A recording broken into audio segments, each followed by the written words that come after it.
안녕하십니까. 코로나19 통합뉴스룸 5시 뉴스입니다.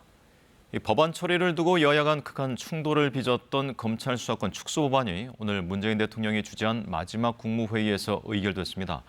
이에 따라 개정안은 유예 기간을 거친 후 9월부터 시행됩니다. 신선민 기자가 보도합니다. 검찰 수사권 축소 법안인 검찰청법과 형사소송법 개정안이 국무회의에서 모두 의결됐습니다.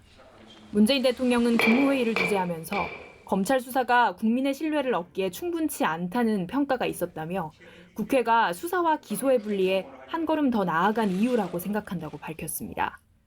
오늘 국무회의는 문 대통령이 주재한 마지막 회의로 오전 본회의 일정을 고려해 오후로 미뤄져 열렸습니다.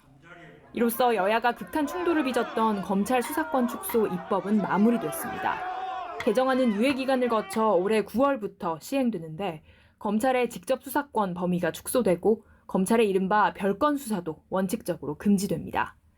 앞서 국회는 오전에 본회의를 열고 검찰 수사권 축소 두 번째 법안인 형사소송법 개정안을 처리했습니다. 의원 174명이 참석한 가운데 찬성 164표, 반대 3표, 기권 7표로 개의 3분 만에 가결됐습니다. 국민의힘은 표결에 불참한 가운데 정의당 의원들은 기권표를 던졌습니다. 국민의힘은 꼼수로 점철된 입법 독재라며 반발했고 민주당은 합의를 깬 건 국민의힘이며 법안 내용과 절차 모두 정당했다고 맞섰습니다. 모든 게 꼼수로 점철이 된 처리였다. 그래서 이 부분에 대해서 국민들이 분노하고 계시는 겁니다. 국민의힘은 합의안을 하루아침에 휴지 조각으로 삼았지만 민주당은 주권자인 국민 앞에서 한 약속을 저버릴 수 없습니다. 본회의에선 또 검찰의 직접 수사권을 넘겨받을 중대범죄수사청 설치 논의를 위한 사법개혁특별위원회 구성안도 통과됐습니다. KBS 뉴스 신선민입니다.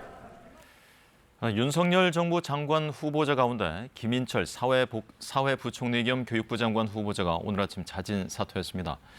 김 후보자는 법인카드 부정 사용 의혹과 가족의 풀브라이트 장학금 특혜 의혹 등이 문제로 제기돼 왔습니다. 황정호 기자가 보도합니다. 김인철 사회부총리 겸 교육부 장관 후보자가 자진 사퇴를 선택했습니다. 김 후보자는 오늘 오전 긴급 기자회견에서 국가와 사회로부터 받은 많은 혜택을 국민께 돌려드리고 싶었지만 부족했다고 말했습니다. 또 그동안 자신을 둘러싼 의혹에 대해선 해명하지 않고 자신의 불찰이라고 했습니다.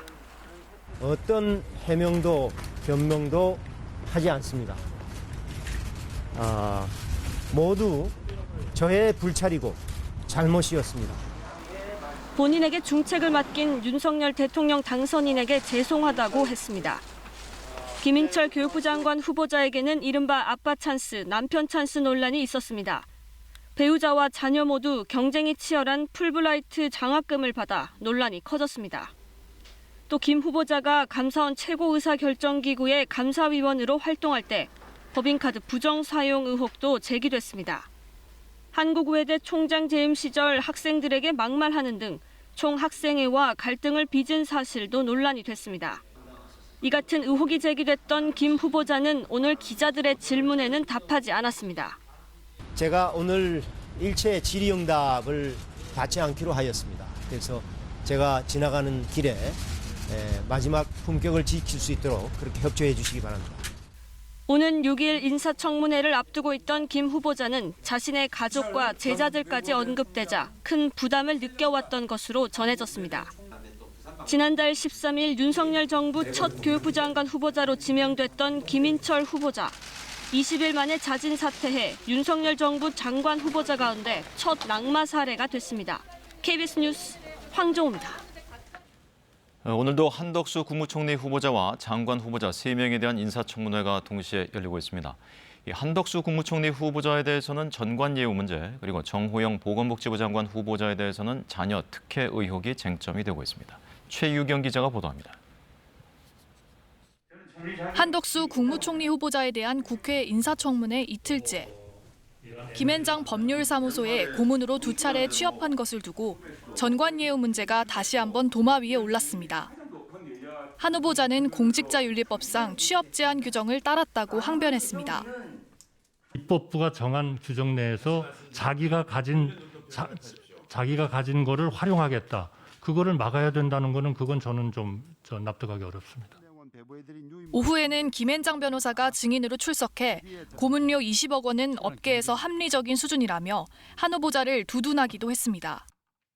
후보님께서는 그 과거 경력, 그다음에 그 외국어 구사 능력 이런 걸로 봤을 때 다른 분으로 대체할 수가 없는 측면이 있습니다. 자녀 특혜 의혹 등이 불거진 정호영 복지부 장관 후보자도 청문회장에 섰습니다. 민주당은 낙마 대상 1순위로 꼽아온 정 후보자를 향해 거듭 사퇴를 압박했습니다. 정 후보자는 국민께 심려를 끼쳐 송구하다면서도 제기된 의혹들을 적극 해명하며 잦은 사퇴 의사가 없다는 뜻을 분명히 했습니다. 그렇게 제기된 의혹들에도 불구하고 제가 도덕적으로나 윤리적으로나 문제될 것이 없다고 제가 생각하기 때문에 그렇습니다. 이상민 행정안전부, 이종호 과기정통부 장관 후보자에 대한 청문회도 오전부터 진행되고 있습니다. 내일로 예정됐던 한동훈 법무부 장관 후보자 청문회는 여야가 증인 출석과 자료 제출을 두고 충돌하면서 다음 주로 연기될 전망입니다. KBS 뉴스 최혜경입니다.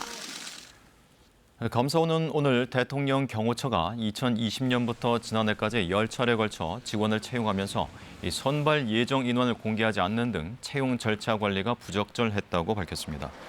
대통령 경호처는 이를 공개할 경우 세부 직제가 테러범 등에 노출될 수 있다는 이유를 들었지만 감사원은 경호 업무와 관련성이 낮은 공보 회계 분야나 행정사무직원 채용 등에도 선발 예정 인원을 공개하지 않았다고 지적했습니다.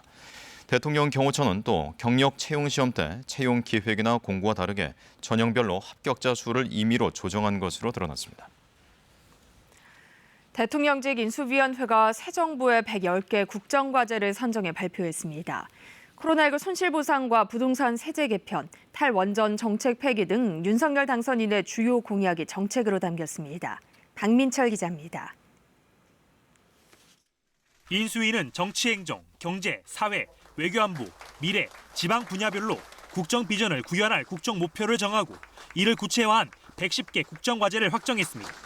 첫 번째 국정과제는 소상공인 코로나19 손실 보상입니다. 소상공인 손실의 온전한 보상 추진과 긴급 채무 조정 추진, 대환 보증 신설 등의 구체적 정책을 제시했습니다. 부동산 정책에는 250만 호 이상 주택 공급 계획 마련과 1기 신도시 특별법 제정, 주택 구입 시 LTV 완화 등의 내용이 담겼습니다.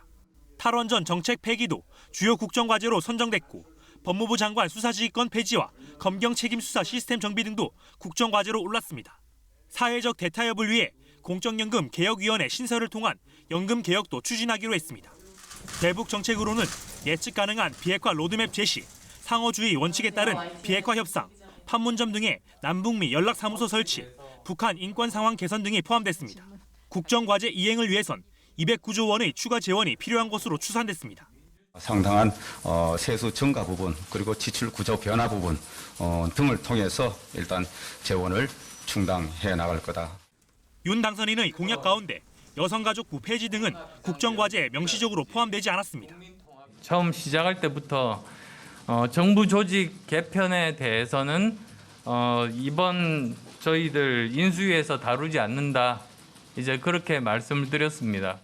병사 월급 200만 원 공약의 경우에는 정책으로 반영됐지만 즉시 인상이 아닌 2025년까지 단계적으로 인상하는 방향으로 결정됐습니다. KBS 뉴스 박민철입니다. 코로나19 신규 확진자 수가 감소세를 이어가면서 비수도권의 주간 위험도 역시 중간으로 낮아졌습니다. 방역당국은 유행 감소세가 한 달 이상 지속될 것으로 판단했는데요.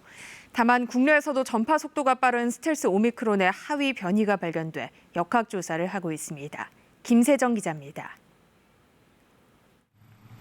미국에서 유행 중인 스텔스 오미크론 BA2의 하위 변이가 국내에 처음 유입된 것으로 확인됐습니다. 스텔스 오미크론보다 전파력이 23%에서 27% 강해 현재까지 확인된 변이 가운데 전파 속도가 가장 빠른 것으로 알려져 있습니다.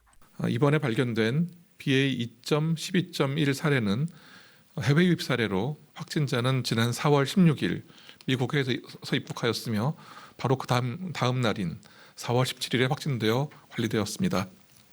오미크론 재조합 변이인 XE와 XM도 국내에서 추가로 확인돼 방역당국의 역학조사가 진행 중입니다. 세계적으로 코로나 확진자는 감소 추세지만 오미크론 하위 변이가 유행하는 미국과 남아공, 타이완에서는 발생이 증가하는 추세입니다. 방역 당국은 새로운 변이에 대한 국내 유입 감시를 강화하고 있습니다. 오늘 0시 기준 코로나19 신규 확진자 수는 5만 1,131명입니다. 일주일 전보다 2만 9천여 명 줄었습니다. 위중증 환자는 하루 새 44명 줄어 417명으로 나흘째 400명대를 유지하고 있습니다. 사망자는 49명, 누적 치명률은 0.13%로 집계됐습니다. 방역당국은 4월 마지막 주 주간 위험도를 전국 수도권에 이어 비수도권까지 모두 중간 단계로 평가했습니다. 또 지금과 같은 유행 감소세가 한 달 이상 지속될 것으로 판단했습니다. 다만 돌연 변이는 언제든 발생할 수 있고 사람의 항체 수준도 감소할 수 있어 적절한 대응이 필요하다고 밝혔습니다. KBS 뉴스 김세정입니다. 지난달 소비자 물가가 4.8% 오르며 13년 6개월 만에 가장 높은 수준을 기록했습니다. 석유류 가격은 더 올랐고 외식비부터 공공요금까지 안 오른 게 없을 정도입니다. 이승훈 기자입니다. 지난달 소비자 물가는 지난해 같은 달에 비해 4.8% 상승했습니다. 금융위기 때인 2008년 10월 이후 13년 6개월 만에 가장 높은 상승폭입니다. 소비자 물가는 3월 들어 처음 4%대로 올라선 뒤 2달 연속 4%대 상승률을 기록하고 있습니다. 물가가 이렇게 오른 건 우선 석유류를 비롯한 공업 제품의 영향이 큽니다. 석유류는 러시아의 우크라이나 침공 장기화 등으로 34% 넘게 오르며 3월보다 상승폭을 더 키웠고 가공식품도 7% 넘게 상승했습니다. 개인 서비스 가격도 4.5% 올랐는데 특히 이 가운데 외식비는 6.6% 상승했습니다. 또 한전의 연료비 조정 단가 인상 등으로 전기, 가스, 수도 요금도 6.8% 올랐고 비교적 안정세를 보이던 농축수산물까지 오름세를 보이며 물가 상승폭을 키웠습니다. 축산물의 경우에는 수요 증가와 공급 차질 등으로 수입 쇠고기, 돼지고기, 국산 쇠고기 등을 중심으로 7.1% 상승하였습니다. 체감 물가를 보여주는 생활 물가지수 상승폭은 5.7%로 2008년 8월 이후 가장 높은 수준입니다. 정부는 물가 안정을 위해 유류세 인하폭이 소비자 가격에 신속히 반영되도록 하고 주요 원자재와 곡물에 대해 할당 관세를 적용하기로 했습니다. 그 어느 현안보다도 중요하고 시급한 사안입니다. 가계, 기업, 정부가 3인 사각처럼 함께 힘 모으는 것이 절대적으로 필요한 시점입니다. 또 당분간 물가 상승 압력이 지속될 것으로 보고 비축유 추가 방출과 LNG 장기 도입 계약 등 추가 대책을 추진하고 있다고 밝혔습니다. KBS 뉴스 이승훈입니다. 한국과 중국의 북핵 수석 대표가 오늘 만나 한반도 상황과 북핵 문제에 대해서 논의했습니다. 양측은 최근에 한반도 상황이 엄중하다는 데 공감하고 협력 방안을 논의했습니다. 신지혜 기자의 보도입니다. 북한의 잇따른 무력 시위로 한반도 긴장이 고조되는 가운데 한중 북핵 수석 대표 협의가 열렸습니다. 양측은 한반도 정세가 엄중하다는 점에 공감하고 한반도 상황의 안정적 관리를 위한 협력 방안을 논의했습니다. 노규덕 외교부 한반도 평화교섭본부장은 미사일 발사와 풍계리 핵실험장 복구 등 북한의 최근 동향에 우려를 표명했습니다. 또 북한이 도발을 자제하고 대화에 복귀할 수 있도록 중국이 건설적 역할을 해줄 것을 당부했습니다. 류 샤오밍 중국 한반도 사무특별대표는 한반도 정세에 새로운 변화가 있다고 판단한다며 북핵 문제의 평화적 해결 입장을 재확인했습니다. 但是我们认为呢，还是仍然在政治解决的轨道上，所以我们应该共同努力，给外交更多的机会。 류 대표의 방한은 지난해 4월 취임 이후 처음으로 노 본부장과 대면 협의도 이번이 처음입니다. 양측은 한반도 문제와 관련해 전략적 소통을 지속해 나가자는 데 의견을 모았습니다. 중국은 기본적으로 북한에 대해서 좀 더 유화적인 정책을 취하는 것을 원합니다. 그런 입장을 새로운 한국 정부와 논의하고 전달할 가능성이 높고요. 류 대표는 오늘 이인영 통일부 장관을 만난 데 이어 내일 차기 정부 국가안보실 1차장으로 내정된 김태효 성균관대 교수와 회동합니다. KBS 뉴스 신지혜입니다. 다음은 우크라이나 침공 관련 소식입니다. 마리우폴의 우크라이나군 항저지인 아조스탈 제철소에 머물던 민간인들이 일부 대피에 성공했습니다. 유럽연합 회원국들은 이번 주 러시아산 석유 금수 조치 여부를 결정할 계획입니다. 베를린에서 김귀수 특파원의 보도입니다. 무너진 건물 아래서 올라오는 사람들. 아조스탈 제철소에 머물던 민간인들입니다. 인도주의 통로 합의로 2달 만에 대피할 수 있었습니다.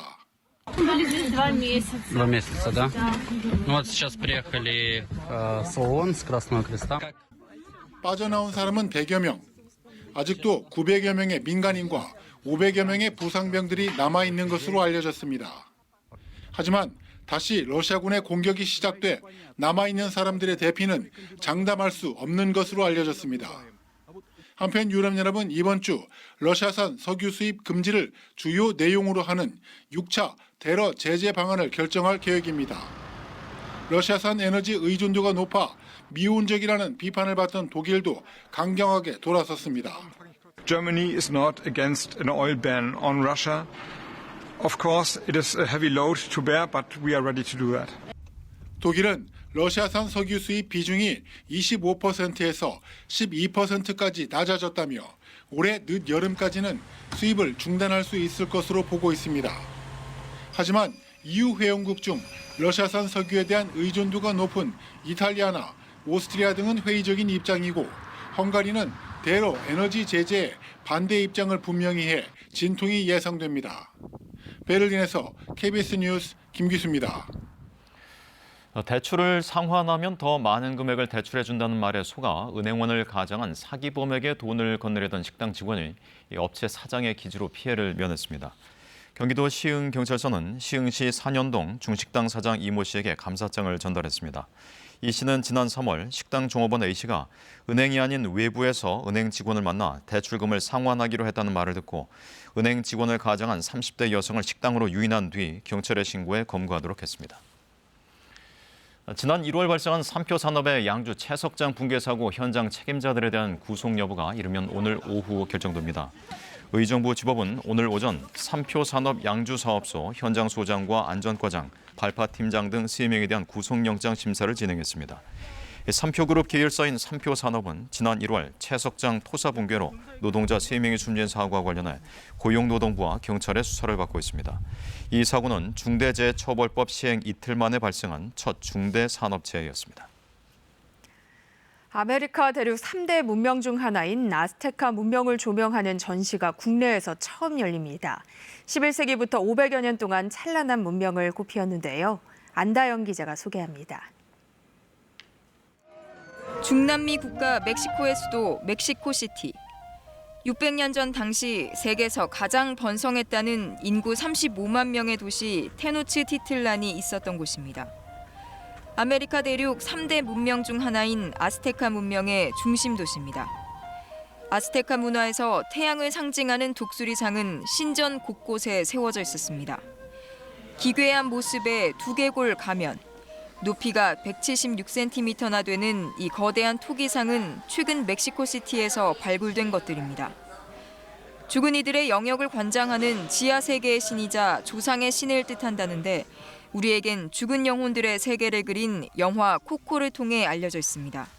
조상들이 살던 곳.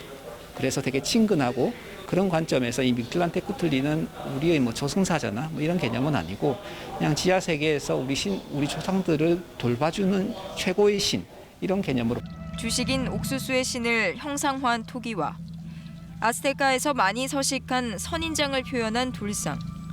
낯설고도 신비로운 아스테카 유물 200여 점이 지구 반바퀴를 돌아 우리나라를 찾았습니다.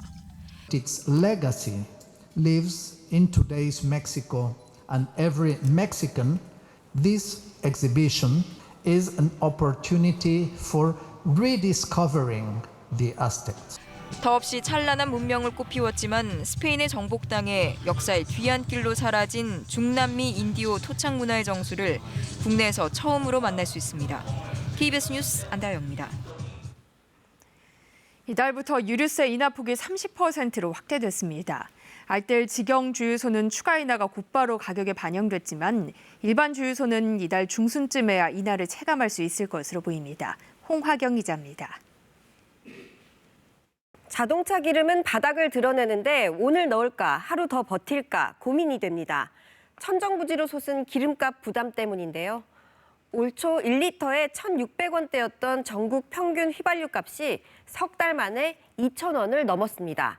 경유값도 500원 가까이 급등해 휘발유 값과 별 차이가 없어졌습니다.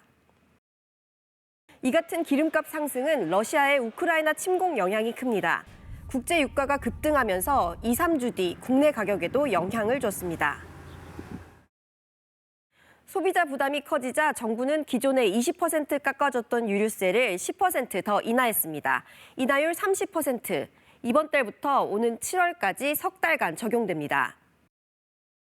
서울의 한 알뜰 주유소입니다. 유류세 추가 인하 소식에 맞춰 미뤄뒀던 주유를 하러 차량들이 끊임없이 밀려 들어옵니다. 오늘 싸졌네요, 보니까. 그래요? 1,900원대였었는데 지금 1,800원인가? 인근의 정유사 직영 주유소도 마찬가지로 가격을 내렸습니다. 껑충 뛴 기름값을 감당하느라 그동안 부담이 컸다는데요. 장거리 운전 주로 하기 때문에 저는 체감이 엄청 큰 편이에요. 40만 원 정도 넣었다면은 지금은 거의 한 50만 원? 유류세 추가 인하가 즉각 반영된 곳, 알뜰 주유소와 정유사 직영 주유소들입니다. 전국 2,000여 곳인데 전체 주유소의 20%를 차지합니다. 휘발유는 1리터에 83원, 경유 58원, LPG 부탄은 21원씩 추가 인하 효과가 생길 것으로 기대되는데요. 실제로 소비자들은 잘 체감하지 못하고 있습니다. 자영업자들이 운영하는 일반 주유소 가운데 가격을 낮추지 않은 곳이 많기 때문입니다. 이전에 높은 유류세가 적용된 재고 물량이 아직 남아있는데 가격을 낮춰서 판매하면 손실을 볼 수 있다는 이유에서입니다. 그럼에도 어쩔 수 없이 가격을 내린 곳도 있습니다. 주변에 알뜰 직영 주유소가 많아서인데요. 과거에는 저희도 한 3일 정도 재고 때문에 못 내렸었는데 안 낮추게 되면 매출이 30% 감소하고 상인은 많이 받죠. 일반 자영 주유소는 전체 주유소의 80%가 넘습니다. 재고 물량을 소진하려면 최대 2주 정도의 시간이 더 걸리니까 유류세 인하 효과가 반영되려면 이달 중순은 돼야 할 것으로 예상됩니다. 제휴카드나 저렴한 주유소 찾기 같이 기름값 아끼는 다양한 방법들을 공유하기도 하는데요. 알뜰 직영주유소 알아보고 싶다 하는 분들은 한국석유공사에서 운영하는 유가 정보 서비스 오피넷에 접속하면 됩니다. 여기서 지역별 값싼 주유소를 찾을 수 있습니다. 기름값 아끼는 방법도 평소 습관화하면 도움이 되는데요. 주유는 경고등이 나오기 전에 한 칸 이상 남았을 때 미리 하는 게 좋습니다. 기름이 거의 남지 않았을 때 주유하면 연료가 탱크 바닥과 부딪혀 산화하면서 기름이 공기 중으로 날아가기 때문입니다. 차량 무게를 가볍게 하는 것도 필요합니다. 트렁크는 되도록 비우고요. 기름은 가득 채우기보다는 연료 탱크의 70%만 주유하는 것도 기름값을 줄일 수 있습니다. 한낮보다는 아침이나 밤에 주유하는 게 좀 더 많이 주유할 수 있습니다. 낮에는 기온이 올라서 기름도 부피가 팽창해서 많이 안 들어가기 때문입니다. 금액 단위로 넣을지 리터 단위로 넣을지 고민이 된다면 금액보다는 리터 단위로 특히 정량 검사 기준인 20리터 기준으로 주유하는 것이 좋습니다. KBS 뉴스 홍화경입니다. 정부는 오늘 석유시장 점검회의를 열고 유류세 인하 확대 후 시장 동향을 점검했습니다. 이 자리에서 석유공사는 유류세 인하 시행 전인 지난달 30일과 비교해 휘발유는 리터당 30.1원, 경유는 15.7원, 액화 천연가스는 26원 떨어졌다고 밝혔습니다.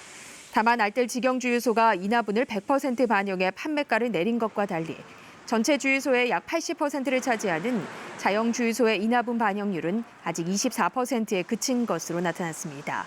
산업부는 이에 따라 가격 인하 반영 정도가 낮은 주유소들을 대상으로 단합과 같은 불공정 행위 단속에 나서기로 했습니다.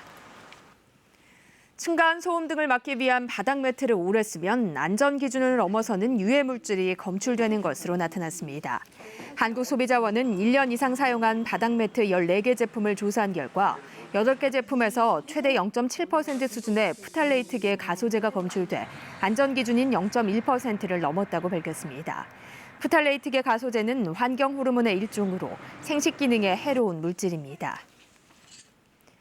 이어서 오늘의 주식 시황을 KB증권에서 전해드립니다. KB증권입니다. 국내 양대 지수가 엇갈린 흐름을 그렸습니다.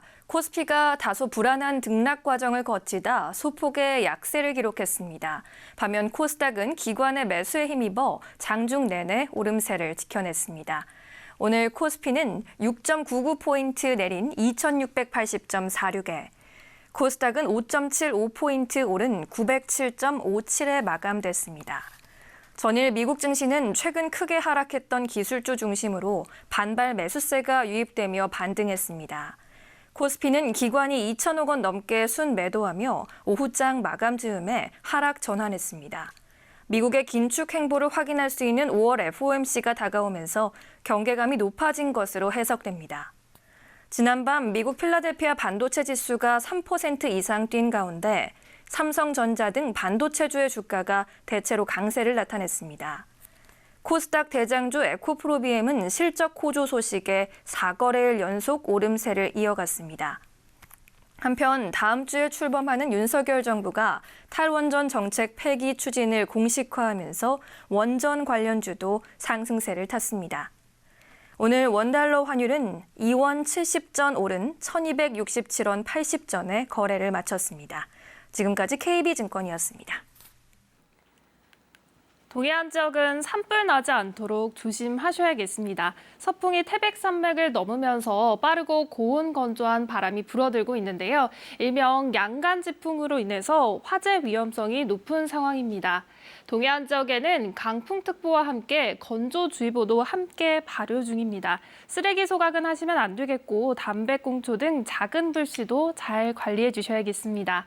현재 하늘이 대체로 맑게 드러나 있는데요. 대기도 차차 더욱 건조해지겠습니다. 내일도 화창한 날씨 속에 자외선이 강하겠습니다. 일교차는 크게 나타나겠습니다. 20도 이상 차이 나는 곳도 있겠는데요. 아침에 서울이 12도, 대구 10도로 오늘보다 높게 시작하겠고요. 한낮에도 서울이 25도, 대구 27도, 광주 26도까지 오르면서 초여름 날씨가 예상됩니다. 바다의 물결은 동해상에서 최고 3.5m까지 높게 일겠습니다.